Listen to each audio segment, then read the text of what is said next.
Hello दोस्तों, स्वागत है आप सभी का टीडी के हॉरर स्टोरी के इस एपिसोड में। तो चलिए बढ़ते हैं आज की कहानी की ओर।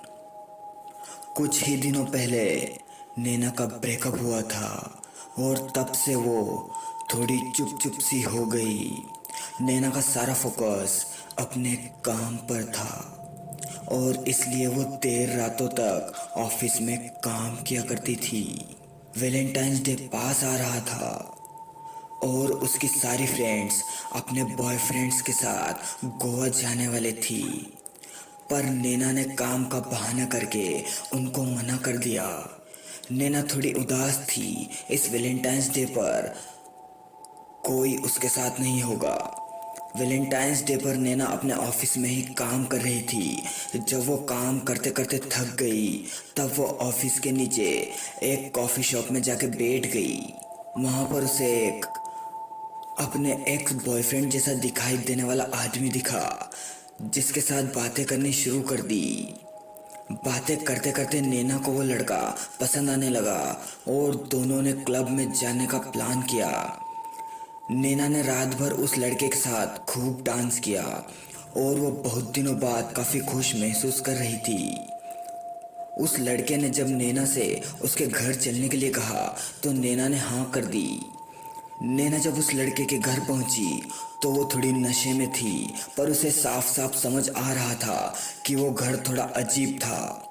उस घर में अजीब सी महक थी जिससे नैना का दम घुट रहा था। फिर भी नैना उस लड़के पर भरोसा करके उसके साथ बेडरूम में चली गई। जैसे ही लड़के ने नैना को गले लगाया वैसे ही नैना को ऐसा लगा कि उस लड़के ने गर्दन पर बहुत जोर से काटा हो। नैना ने उस लड़के को तुरंत पीछे की ओर धक्का दिया और धक्का देते ही उसने देखा कि उस लड़के का चेहरा पूरी तरह से बदल चुका है। ऐसा लग रहा था कि मानो वो कोई भयानक मॉन्स्टर हो। नैना बुरी तरह घबरा गई। वो लड़का नैना की तरफ आगे बढ़ा और नैना डर के मारे बेहोश हो गई। अगले दिन जब वो उठी तो वहाँ कोई नहीं था। पूरे घर का नक्शा बदला हुआ था। वो घर धूल मिट्टी से भरा हुआ था और ऐसा लग रहा था कि जैसे उस घर में सालों से कोई नहीं है। वो तुरंत वहाँ से निकलकर अपनी एक फ्रेंड के घर पर चली गई। उस लड़के के बारे में मालूम करने पर नैना के होश उड़ गए। जब उसने कॉफ़ी शॉप के ओनर से पूछा कि उस रात आपने मेरे साथ कोई लड़का देखा था, तो वो बोला कि नहीं, हमने किसी को नहीं देखा, बल्कि हमने तो ये सोचा था कि आप अकेले किसके साथ बातें कर रही है। नैना को यह बात सुनकर अजीब लगा। उसके बाद वो उसी क्लब में गई और क्लब मैनेजर से उसी लड़के के बारे में पूछा।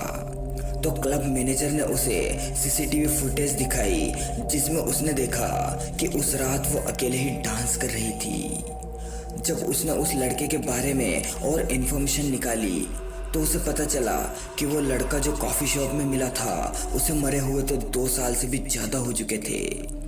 इस बात को सोचकर कि वैलेंटाइंस की पूरी रात वो जिस लड़के के साथ थी वो रियलिटी में एग्जिस्ट ही नहीं करता था, वो पूरी तरह से सुन्न हो गई। वो उसकी गले की चोट का निशान आज तक उसे भयानक एक्सपीरियंस की याद दिलाता है। तो दोस्तों, आपको हमारी वैलेंटाइंस डे की हॉरर स्टोरी कैसी लगी हमें कमेंट करके ज़रूर बताएं। साथ ही वीडियो को लाइक और डीडी के हॉरर स्टोरी को सब्सक्राइब जरूर कर लें और इस स्टोरी को अपने दोस्तों में शेयर जरूर करें।